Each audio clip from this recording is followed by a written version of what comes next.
देखिए ये है रेस्पिरेटरी सिस्टम, और रेस्पिरेटरी में किसका, ह्यूमन का, है ना। एनिमल्स का नहीं पढ़ते अपन, किसका पढ़ते हैं, ह्यूमन। ह्यूमन एनाटॉमी पढ़ रहे हैं। तो इसमें एक थोड़ा सा उसका ओवरऑल सारे ऑर्गन्स दिए हुए हैं इसमें, ये अपन ने पढ़ चुके हैं, आपके पास नोट्स भी हैं, है ना। ह्यूमन रेस्पिरेटरी सिस्टम, है ना। तो ये इसके पूरे कुछ मेन मेन ऑर्गन दिए हुए हैं यहाँ पर, है ना।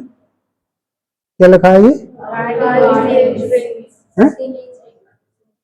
सर्टिलेज रिंग्स और लेरिलिक और ट्रेकिस टंग। ये एक्चुअली जो टर्मिनोलॉजी लिखी है ये अपन ने पढ़ी नहीं है। ये सर्टिलेज रिंग जो होती है ना, कार्टिलेज रिंग है, ये पता नहीं कहाँ से लैंग्वेज इसको लिख दी है, पर देखो मैं समझा दूं। ये कार्टिलेज रिंग, ये है लेरिंग्स। लेरिंग्स कहाँ होगी, यहाँ पर, ये वाली है लेरिंग्स, ये यहाँ से शुरू हुई है ये लेरिंग्स। ये क्या है, ट्रेकियस लिख दिया हमने, ये है पूरी ट्रेकिया, है ना। और टंग, टंग ये रहेगी माउथ कैविटी में। अब चूंकि यहाँ टंग रेस्पिरेटरी में नहीं है, वो आपकी किसमें, डाइजेस्टिव में है। ये लिखा है आर्टरी, और ये लिखा है ब्रोंकस, फेरिंग्स और नेजल कैविटी, है ना। अपन तो इसमें जो मॉडल में दिख रहा है वो ऑर्गन्स आपको बताते हैं, ठीक है। तो रेस्पिरेटरी सिस्टम की शुरुआत कहाँ से होती है, नेजल कैविटी से, यानी कि first part of respiratory system is nasal cavity, है ना। नेजल कैविटी के जो नोस्ट्रल होते हैं वो बाहर खुलेंगे। इसमें देखिए, इसमें भी आप देख पा रहे हैं, ये इसकी एंट्रेंस है, किसका, रेस्पिरेटरी का। और यहाँ से ये नेजल कैविटी, नेजल कैविटी के पीछे फिर ये इधर फेरिंग्स, इधर फेरिंग्स और नीचे फेरिंग्स, है ना। तो सबसे पहले तो अपन बात करते हैं कि रेस्पिरेटरी ट्रैक्ट क्या होता है। रेस्पिरेटरी ट्रैक्ट मतलब श्वसन पथ। श्वसन पथ की जो शुरुआत होती है नोज से लेकर के लंग्स तक, है ना। अब इसको अपन ने दो पार्ट में डिवाइड कर दिया, upper respiratory tract and lower respiratory tract. Upper respiratory tract में कौन कौन से ऑर्गन पड़ेंगे,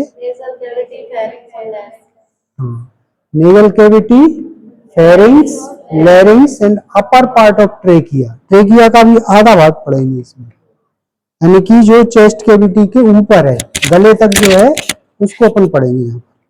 तो ये अपर पार्ट ऑफ ट्रेकिया भी इसमें आएगा। और लोअर में क्या किया जाएगा, lower part of trachea, bronchus, bronchioles, alveolar duct and alveoli. तो एल्वियोलाई तक पूरा ट्रैक्ट है। तो ये फर्स्ट पार्ट, यानी कि अपर रेस्पिरेटरी ट्रैक्ट कहाँ से शुरू हुआ, नेजल कैविटी से। अब नेजल कैविटी का भी देखिए अपन ने सारा पूरा स्ट्रक्चर पढ़ा हुआ है। इसकी बाउंड्रीज की अगर बात करें तो ये कौन सी बोन होगी, यहाँ पर नेजल बोन। ऊपर कौन सी बोन है, इसका रूफ का ऐसा बना हुआ है नेजल कैविटी का, ये स्फेनोइड बोन है। ये आगे फ्रंटल है, पीछे स्फेनोइड है। ये फ्रंटल साइनस दिख रहा है और ये स्फेनोइडल साइनस दिख रहा है। तो इधर नेजल बोन होगी, ऊपर की तरफ फ्रंटल होगी और पीछे स्फेनोइड बोन होगी। तो ये रूफ ऑफ द नोज बन गया पूरा। फिर फ्लोर की अगर अपन बात करें तो ये फ्लोर है। फ्लोर में कौन सी बोन होगी, पैलेटाइन कहाँ है, आगे कौन सी है, जिसमें टीथ फिट, टीथ किस में रहते हैं, ऊपर वाले, मैक्सिलरी। तो आगे मैक्सिलरी है, पैलेटाइन पीछे है, ये सॉफ्ट पैलेट से लगी हुई थोड़ी सी। पैलेटाइन में टीथ फिट नहीं है, पैलेटाइन ओनली हार्ड पैलेट का पोस्टीरियर पार्ट बनाती है, और एंटीरियर पार्ट कौन बना रहा, मैक्सिलरी। और क्या बना दिया इसने, floor of the nasal cavity, nasal cavity को फ्लोर कर। इसमें देखिए 3 ओवार्ड दिख रहे हैं, प्रोट्रूजन, क्या बोलते हैं इनको, nasal conchae, superior, middle and inferior. ये नेजल कॉन्की क्या कर रही है, नोज के सरफेस एरिया को बढ़ा रही है, इंक्रीज कर रही है, जिससे कि ज्यादा से ज्यादा हवा उसके टच में हो और वो फिल्टर हो सके। नोज का काम क्या होता है, एयर को फिल्टर करना, क्या छानना उसमें से, डस्ट पार्टिकल। जितने भी फॉरेन मटेरियल जो आ गया नोज के अंदर वो सबको चिपका लेती है। किससे चिपक जाता है वो, क्या है उसके अंदर चिपकने वाला, म्यूकस। तो ये किससे लाइन है? सारी म्यूकस मेम्ब्रेन से। जितनी भी कॉन्की हैं या जो भी सरफेस एरिया है पूरा म्यूकस मेम्ब्रेन से कवर्ड है ये। तो जैसे ही एयर इसमें जाती है उसमें जो भी डस्ट पार्टिकल्स होते हैं वो सब उसमें चिपक जाते हैं और एयर कैसी हो जाती है? फिल्टर हो जाती है। फिल्टर होने के बाद फिर फेरिंग्स में जाएगी। नेजल कैविटी में पूरी, ये यहाँ से देखिए, यहाँ से फेरिंग्स शुरू हो जाएगी। तो ये जो इसको क्या बोलते हैं? Soft palate. और गले में जब जिसको देखते हैं तो क्या दिखता है? वो यूबुला। गला फाड़ो आप, बीच में ऐसे दिखेगा ना, क्या है वो? सॉफ्ट पैलेट से जुड़ा हुआ यूबुला। तो यूबुला के पीछे वाला जो पोर्शन है दैट इज नेजोफेरिंग्स, और यूबुला के आगे वाली ओरोफेरिंग्स।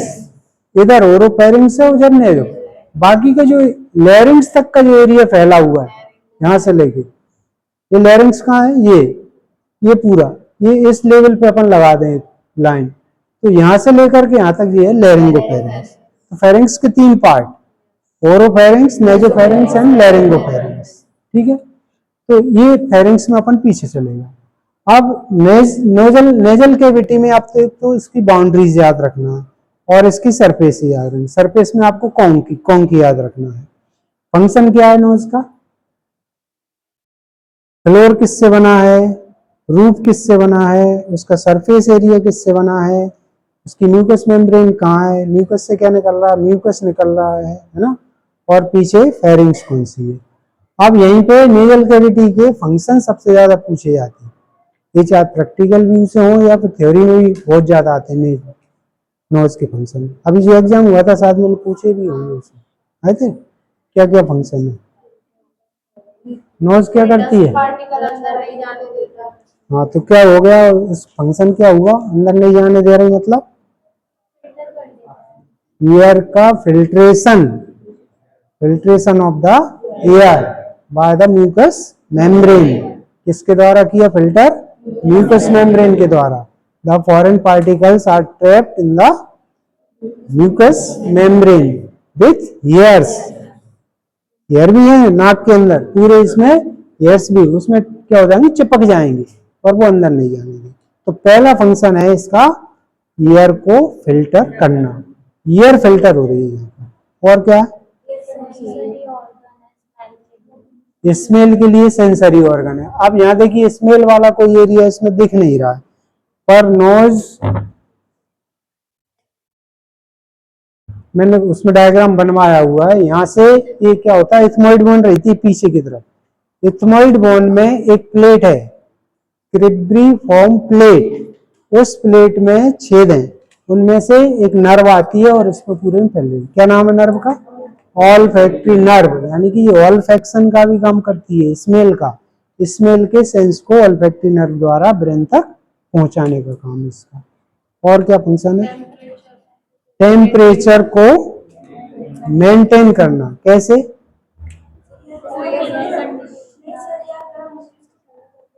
हाँ, तो मेंटेन ही तो कर रहे हैं ना।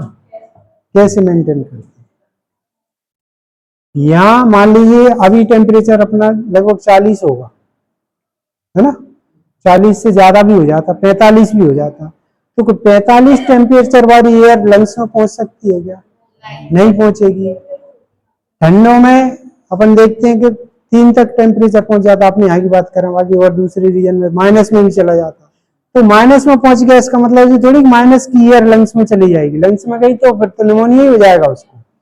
तो जी नोज क्या करती है? गर्म हवा को ठंडा कैसे कर देती है और ठंडी हवा को गर्म कैसे कर देती है, ये फंक्शन होता है। एसी का काम कर रही है, ये अपनी बॉडी का एयर कंडीशनर है। नोज क्या है? Air conditioner. जब भी इसमें गर्म हवा जाती है वो ठंडी हो जाएगी। ठंडी से मतलब बॉडी के टेम्परेचर पे हो जाएगी। बॉडी का टेम्परेचर कितना है? 37 है। अगर इस से 45 डिग्री की अगर एयर गई तो वो कितने पे चेंज हो जाएगी? 37 पे चेंज हो जाएगी। 37 लंग्स में जाएगी। अगर बाहर से 3 डिग्री सेंटीग्रेड की अगर एयर जा रही तो वो कितने पे चली जाएगी? वो भी 37 पे। ऐसा क्यों हो रहा? कैसे हो जाता है? हाँ, इसकी जो म्यूकस मेम्ब्रेन है, उस म्यूकस मेम्ब्रेन में कैपिलरी का नेटवर्क फैला हुआ, फाइन और सुपरफिशियल ऊपर। जैसे ही हवा नोज में जाती है उस कैपिलरी पे टच होती है, और कैपिलरी में क्या भरा, ब्लड भरा। ब्लड क्या कर रहा है, बॉडी के टेम्परेचर से 1 डिग्री ज्यादा होता है ब्लड का टेम्परेचर। हाँ 38, बॉडी का कितना है 37 और ब्लड का कितना होगा 38। तो बॉडी के टेम्परेचर से 1 डिग्री ज्यादा है। जैसे ही उस कैपिलरी पे गर्म हवा टकराएगी तो वो डाउन हो जाएगा, गर्म हवा टकराएगी तो वो कम हो जाएगी, और ठंडी हवा टकराएगी तो वो ज्यादा हो जाएगी। यानी कि ठंडी हवा का टेम्परेचर बढ़ जाएगा और गर्म हवा का टेम्परेचर कम हो जाएगा। तो वो मेंटेन करने के लिए जो ब्लड का 38 डिग्री टेम्परेचर है वो वहां पे एकदम से ठंडी हवा को गर्म करेगा और गर्म हवा को ठंडी करेगा। इसके बाद वो फेरिंग्स में जाएगी और फिर लंग्स में जाएगी। ठीक है, तो ये नॉइज का ये फंक्शन। और क्या होता है नॉइज का फंक्शन, और भी कुछ पता है? ये 3 मेन फंक्शन है, filtration of the air, smell के सेंस को ब्रेन तक पहुंचाना, है ना, conduction of smell sense to the brain, और मेंटेन और regulate the temperature of body, body के टेम्परेचर को, बॉडी में टेम्परेचर को मेंटेन करना। तो ये काम होते हैं नॉइज के। इसके बाद अपन आते हैं फेरिंग्स में। तो फेरिंग्स का देखिए अलग अलग फंक्शन है। जहाँ रेस्पिरेटरी में अपन नेजोफेरिंग्स पढ़ेंगे और ओरोफेरिंग्स का फंक्शन है डाइजेस्टिव के लिए। तो नेजोफेरिंग्स क्या करेगी, यहाँ से जो एयर फिल्टर हो गई थी उसको लैरिंगोफेरिंग्स के द्वारा लैरिंग्स में पहुंचाएगी। ठीक है, तो ये नॉइज का स्ट्रक्चर समझ में आ गया। फेरिंग्स तो एक छोटी सी ट्यूब है ना। इधर ओरोफेरिंग्स, ओरोफेरिंग्स क्या करेगी, जो बोलस बनता है अपना उसको ईसोफेगस में ले जाना, और नेजोफेरिंग्स में से एयर कहाँ जाएगी, लैरिंग्स में जाएगी। अब इसको ये रेगुलेट करने वाला जो स्ट्रक्चर है क्या है, एपिग्लोटिस। ये क्या काम कर रहा है, जब यहां से एयर पास होगी तो एयर जो है इसमें नहीं चली जाए, किसमें, फूड पाइप में, ईसोफेगस में नहीं चली जाए। इसलिए ये क्या करेगा, इसको माउथ कैविटी को क्लोज कर देगा, है ना। हवा सीधी कहाँ जाएगी, इधर जाएगी।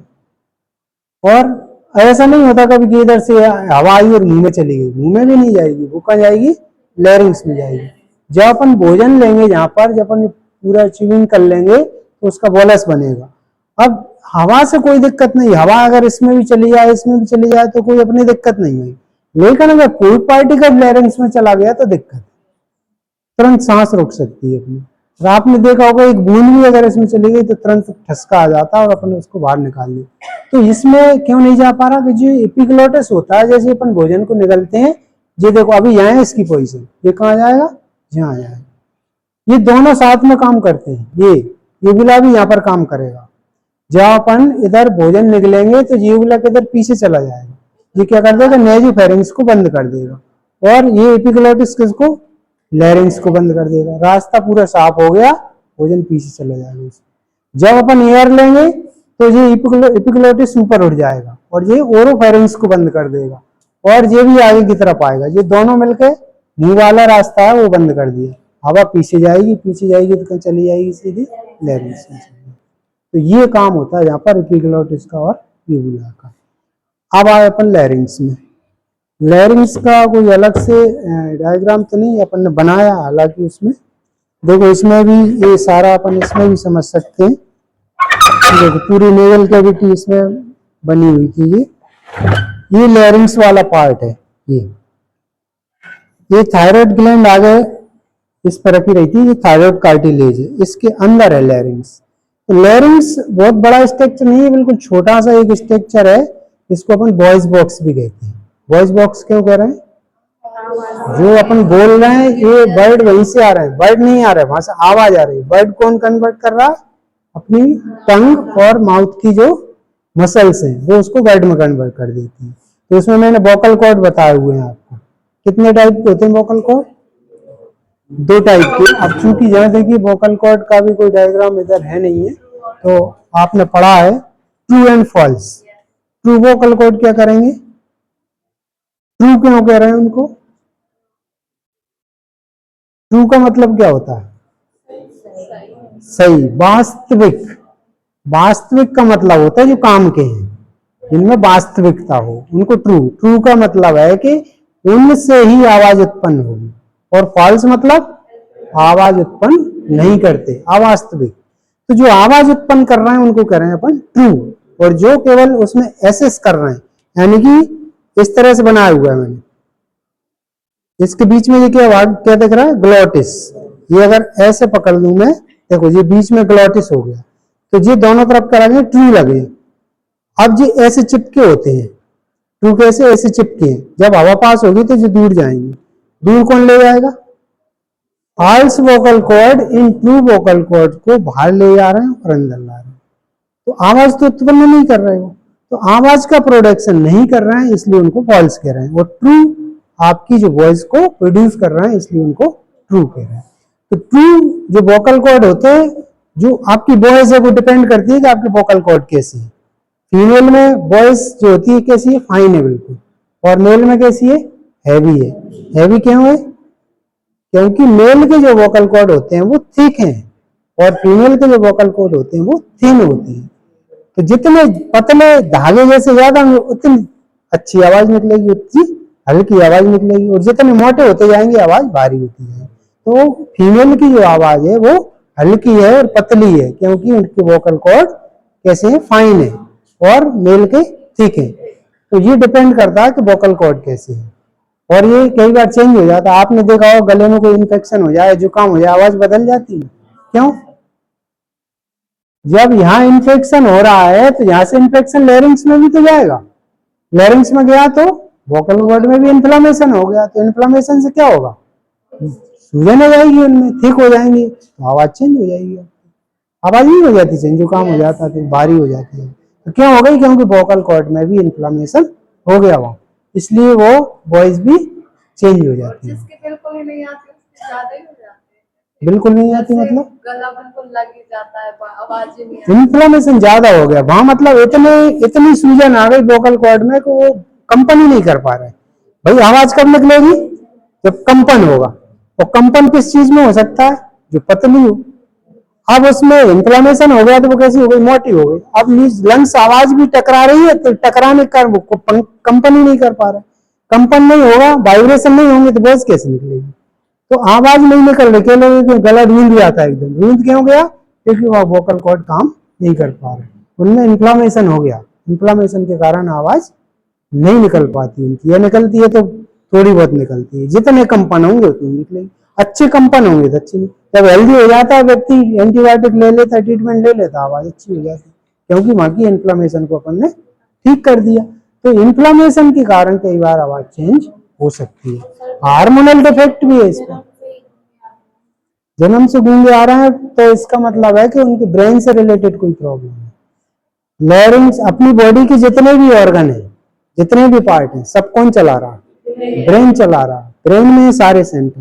तो आपकी जो लैरिंग्स को जो मेडुला ऑब्लंगेटालिस के सेंटर हैं, तो वहां सेंटर, कई लोग आप देखोगे एक्सीडेंट हो गया किसी को, एक्सीडेंट होने के बाद बोलना बंद, क्यों हो गया, जो मेडुला ऑब्लंगेटाम है, जो बोलने वाला सेंटर था, वो डैमेज हो गया, अब वो काम ही नहीं कर रहा, काम नहीं कर रहा तो बोले वो कई बार तो लाइफ टाइम फिर बोल ही नहीं पाते, क्योंकि ब्रेन एक ऐसा पार्ट है, एक बार डैमेज होगा तो उसको रिपेयर नहीं कर सकते। तो कई लोगों को जन्म से ही वो बने ही नहीं है सेंटर, तो वो गूंगा है जन्म से ही, उसका कोई इलाज होता है क्या, नहीं होता ना। क्यों नहीं होता, क्योंकि नर्वस टिश्यू एक ऐसा टिश्यू है जिसको अपन रिपेयर नहीं कर सकते, या बना नहीं है तो उसको बना नहीं सकते, टूट गया है तो उसको रिपेयर नहीं कर सकते। तो एक्सीडेंट के बाद जा रही है, इसका मतलब वो आर्टिफिशियली एक्सीडेंट के कारण, इंजुरी के कारण वो डैमेज हो गया, अब उसको बनाने का कोई तरीका नहीं है, तो वो गूंगा रहेगा। जन्म से अगर है तो उसका जो ब्रेन का पार्ट है वो बना ही नहीं है, अब बना नहीं है तो वो लैरिंग्स को चला ही नहीं पा रहा, अब लैरिंग्स को नहीं चला पा रहा तो आवाज नहीं आएगी, आ रहा समझ। तो लैरिंग्स का मेन काम है प्रोडक्शन ऑफ द वॉइस। आप देखिए यहां पर एक चीज और मैंने बताई थी, ये जो नेयल कैविटी है इससे क्या जुड़े हुए, साइनस जुड़े, वो टंग के कारण, टंग में नीचे जहाँ फ्रेनुलम रहता है वो किसी किसी का टाइट हो जाता है, वो टंग पलटती नहीं, उसकी पलटेगी नहीं तो वो वर्ड बोल ही नहीं पाता। वोकल कॉर्ड सही काम कर रहे हैं लेकिन टंग काम नहीं कर रही, या कर रही है तो थोड़ी तुतला के बोलते हैं, वो टंग का डिसऑर्डर है। एक फंक्शन और है इसका, ये अपनी वॉइस के लिए एम्पलीफायर की तरह काम करती है नेजल कैविटी। एम्पलीफायर कैसे हो रही है, आवाज तो यहां से निकली और यहां से निकल के कहां गूंजी, इन साइनस में। अगर मैं नाक बंद करके बोलूं तो कैसी आवाज आएगी? तो म्यूजिक मिल रहा है अपनी वॉइस को, संगीत मिल रहा है। तो संगीत कौन दे रहा? ये साइनस। ये आप कौन कौन सी बोन में है? फ्रंटल बोन में है, स्फेनॉइड बोन में है, इथेनॉइड बोन में है, मैक्सिलरी बोन में। 4 बोन है ये चारों बोनों में क्या है, अंदर से खोखली जगह है, खाली जगह है, जिनको कहते हैं अपन साइनस।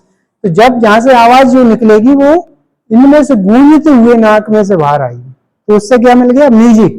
और टंग ने क्या कर दिया? उस वॉइस को बाइट में बदल दिया। तो मैं यहाँ बोल रहा हूँ, बोलने वाले जो वर्ड आ रहे हैं वो कहां से आ रहे हैं? टंग से आ रहे हैं। और उनको म्यूजिक कौन दे रहा? साइनस दे रहा है। तो ये साइनस में से गूंजते हुए आती है, उसको एम्पलीफायर कहते हैं। एम्पलीफायर तो समझते हो, आवाज को एम्पलीफायर करना, गुंजाहट पैदा करना उसमें। तो ये काम होता है साइनस का। लैरिंग्स आ गया समझ में? ट्रेकिया, देखिए लैरिंग्स के नीचे से ट्रेकिया शुरू। इसमें मैंने बहुत सारे कार्टिलेज भी बताए। कहां से बनी है लैरिंग्स? कार्टिलेज से। कार्टिलेज का बना हुआ एक पार्ट है, कोई बता सकता है कौन कौन से कार्टिलेज है लैरिंग्स में? थायराइड और क्रिकोइड और ट्रेकियल कहां से पढ़ लिया? कार्टिलेज होता है क्या? अपन लैरिंग्स की बात कर रहे हैं, ट्रेकिया की बात नहीं कर रहे। लैरिंग्स में कौन कौन से कार्टिलेज है? सबसे ऊपर ये देखो, ये कार्टिलेज है, ये भी कार्टिलेज है, एपिग्लॉटिस। और ग्लॉटिस किसको कहते हैं? अभी बताया था ना मैंने, ग्लॉटिस। ये तो है एपिग्लॉटिस। तो ग्लॉटिस कहां है? ये दोनों ट्रू वोकल कॉर्ड के बीच में ये चिपक गए, ग्लॉटिस खत्म हो गया। ये बीच का जो गैप है, स्पेस, दैट इज ग्लॉटिस। इसको बोलते हैं ग्लॉटिस, ये स्पेस को, बीच वाली खाली जगह को, है ना। और ये इसको बोलेंगे एपिग्लॉटिस। तो पहला कार्टिलेज है इसमें एपिग्लॉटिस। फिर इसके अंदर वाले, यानी कि ये वोकल कॉर्ड जो पीछे चिपके हुए हैं वो चिपके क्रीकोइड कार्टिलेज से। और इसकी जो एंटीरियर वाल बनी हुई है वो बनी है थायराइड कार्टिलेज से। और नीचे की तरफ जो वोकल कॉर्ड चिपके हैं वो इरिडिनोइड कार्टिलेज से। ऊपर किससे जुड़ गए? एपिग्लॉटिस से। पीछे किससे जुड़ गए? क्रीकोइड कार्टिलेज से। नीचे किससे जुड़ गए? इरिडिनोइड कार्टिलेज। अब यहाँ डायग्राम नहीं उसमें बनाया हुआ है, देखो इसमें, देखो सारे कार्टिलेज लिखे हुए ये वोकल कॉर्ड वाले में, है ना। तो इरिडिनोइड कार्टिलेज, ये 4 कार्टिलेज हैं ये पूरे लैरिंग्स को फॉर्म करते हैं। आगे समझ में? ट्रेकिया, टाइम हो गया।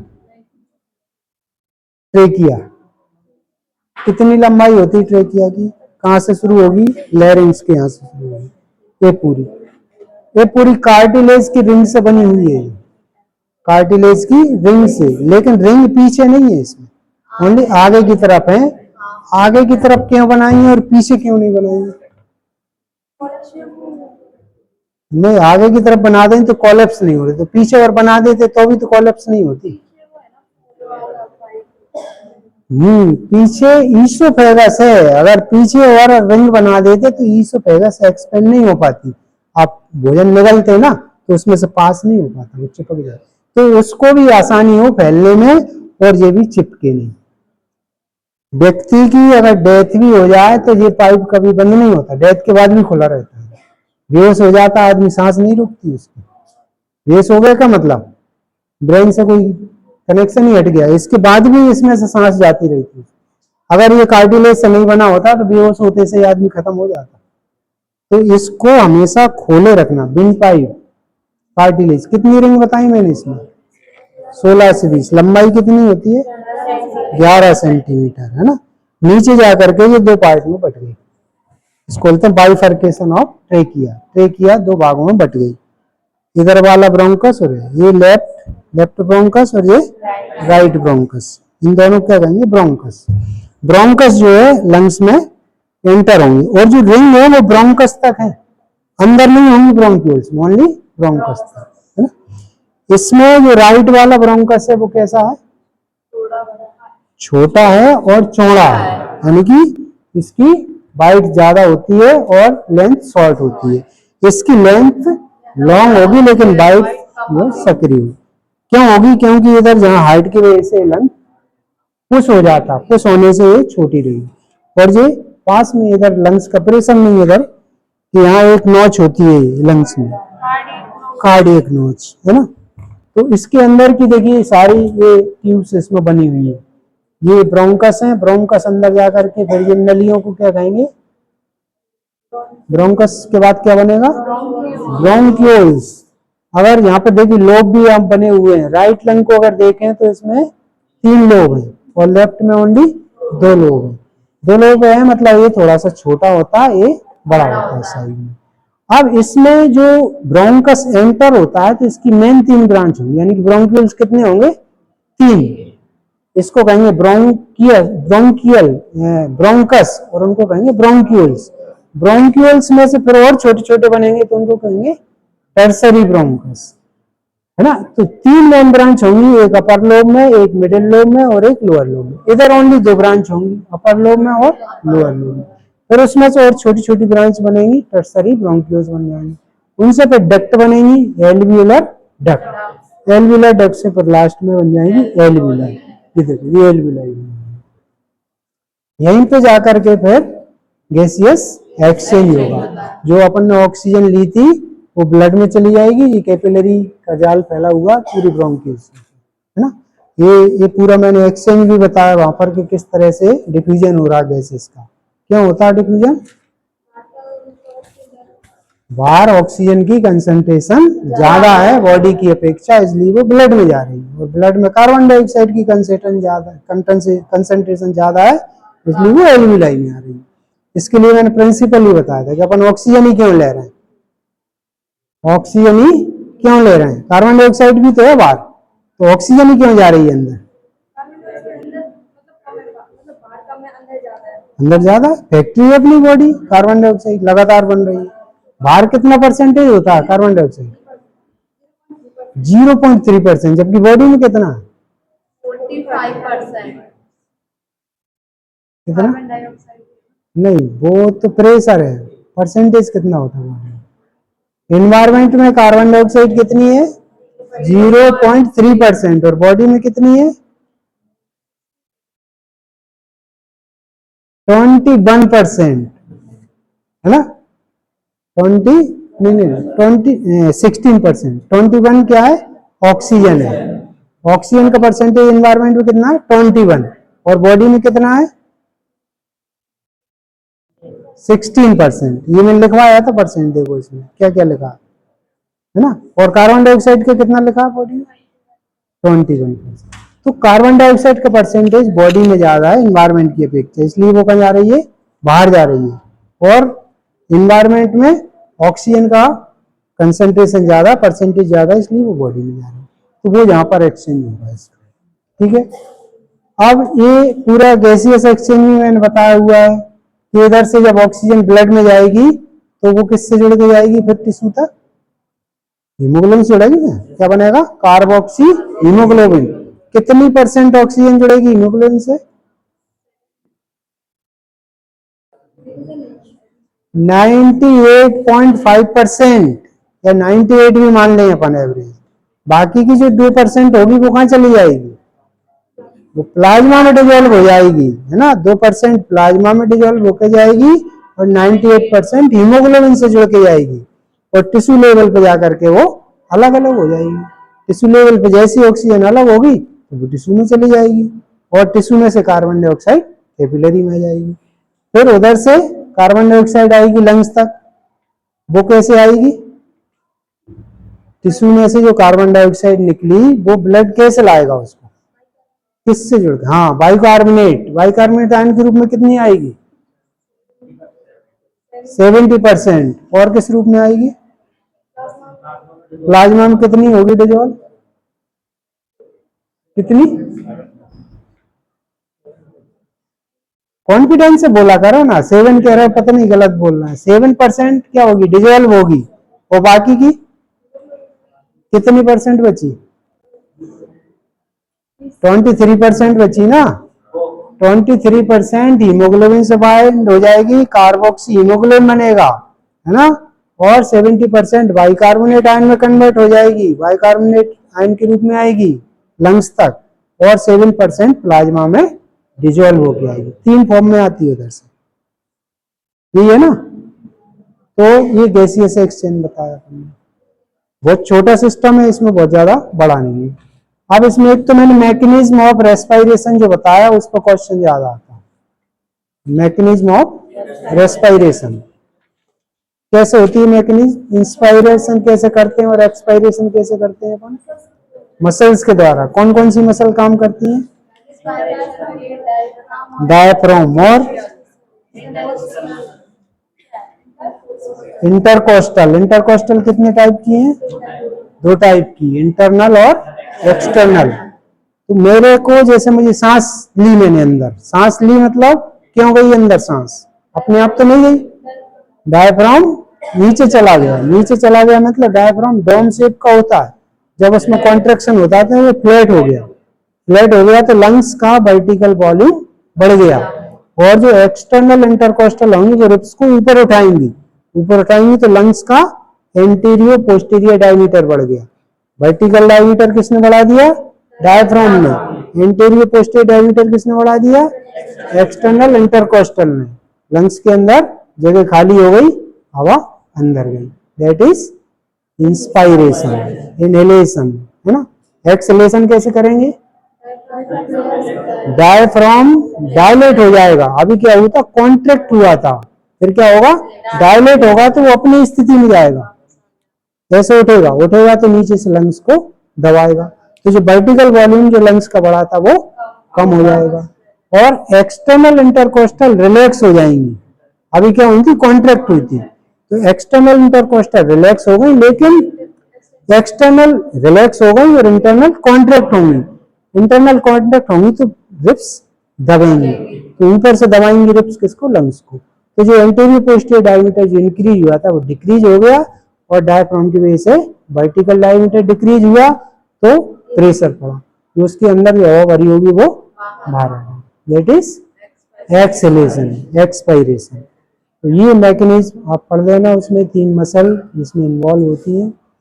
गैसियस एक्सचेंज पूरा आपको समझ में आएगा होगा, परसेंटेज उसमें आपने बता दिया। हाँ, और इसमें वॉल्यूम्स भी मैंने बताए हुए। वॉल्यूम्स पे वैसे तो क्वेश्चन नहीं आता ये, पर ऑब्जेक्टिव टाइप क्वेश्चन इसमें बहुत ज्यादा है, वाई में इससे ज्यादा पूछती है। कितने वॉल्यूम होते हैं, कौन कौन से,